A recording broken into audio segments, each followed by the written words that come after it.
Bonjour, grand frère Daniel. Bonjour Zébo. Comment tu vas? Bien, par la grâce de Dieu. Dieu merci. T'inquiète pas, sois relax, sois flex, c'est juste te poser 2-3 questions. D'accord. D'abord, pour commencer, comment tu as trouvé le culte de ce matin? Bien dans son ensemble. Tout s'est bien passé depuis la direction à la prédication. Tout s'est bien passé par la grâce de Dieu. Voilà, c'est ce que je peux dire. Concernant la prédication, quels sont les points forts que tu as retenus? Est-ce que tu peux développer un peu? Ce qui m'a le plus marqué, c'est vrai qu'il a développé avec 4 points clés. Mais il y a une chose comme le prophète a dit, qui m'a marqué. Il dit que quand tu connais Dieu, tu fais silence. Quelqu'un qui connaît Dieu réellement, il ne fait pas bruit, il est silencieux. Et c'est ce qui m'a le plus marqué dans ce qu'il a dit. C'est vrai qu'il a développé 4 points, comment dire ça, être silencieux, mais vraiment c'est ce point vraiment qui m'a marqué et que j'ai vraiment noté. Et quand quelqu'un connaît Dieu, il est silencieux, il ne parle pas beaucoup. Voilà.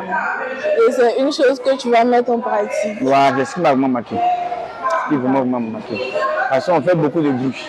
Et quand tu connais Dieu, quand tu as confiance en lui, tu ne parles pas. Tu pries et puis tu es silencieux, tu es léger.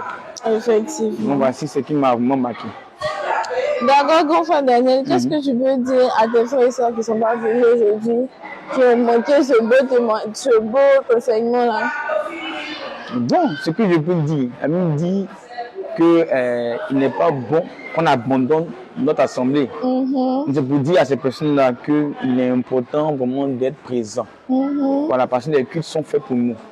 Voilà. C'est comme on me dit, le serviteur de Dieu n'est rien sans son peuple. Nous aussi, on n'est rien aussi sans le serviteur de Dieu. Donc, du coup, il est important pour nous vraiment de participer à toutes les rencontres de l'Église. Vraiment de faire l'effort. C'est vrai qu'il peut arriver des situations de maladie, des situations difficiles. Mais s'il n'y a pas une situation qui nous empêche d'être là, il faudrait que nous soyons là. Parce que la Bible déclare que il est bon pour nous d'être rassemblés. Il dit qu'il est bon pour nous, frères et sœurs, de demeurer ensemble.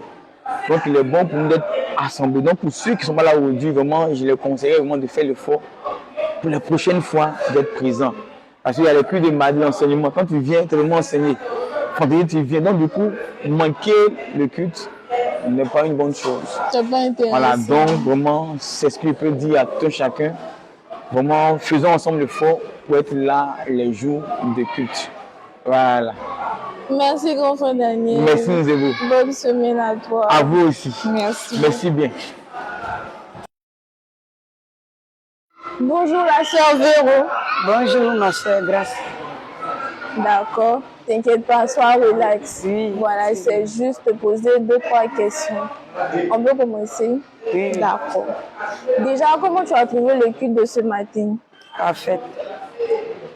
Qu'est-ce que tu peux dire concernant ça?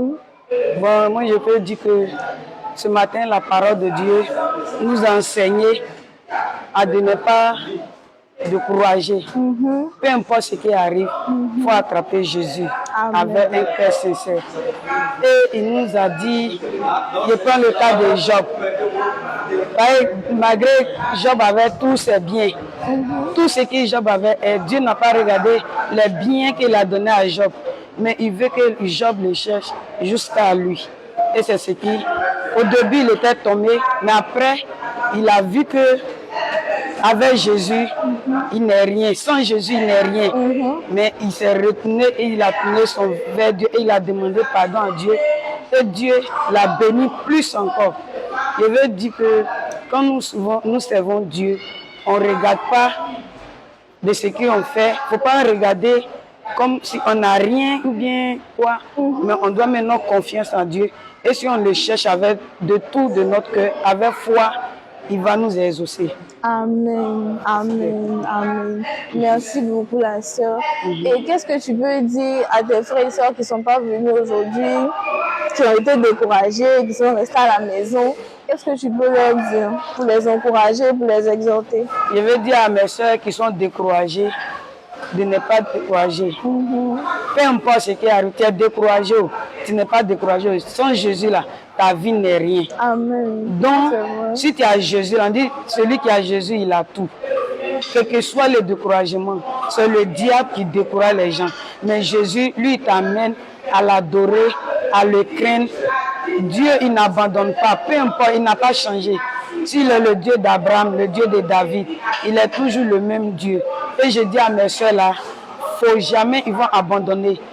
Quel que soit ce qui arrive, qu'ils tournent les regards vers le Seigneur Jésus et il appelle, même s'il ne les répond pas, mais un jour, Dieu va les répondre. Amen. Ils n'ont pas attrapé le Dieu. Puis je les invite à venir au culte.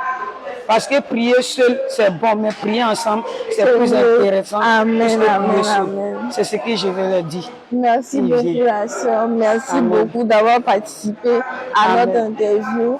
Bonne semaine à toi et que le Seigneur te bénisse richement. Amen. Merci à vous.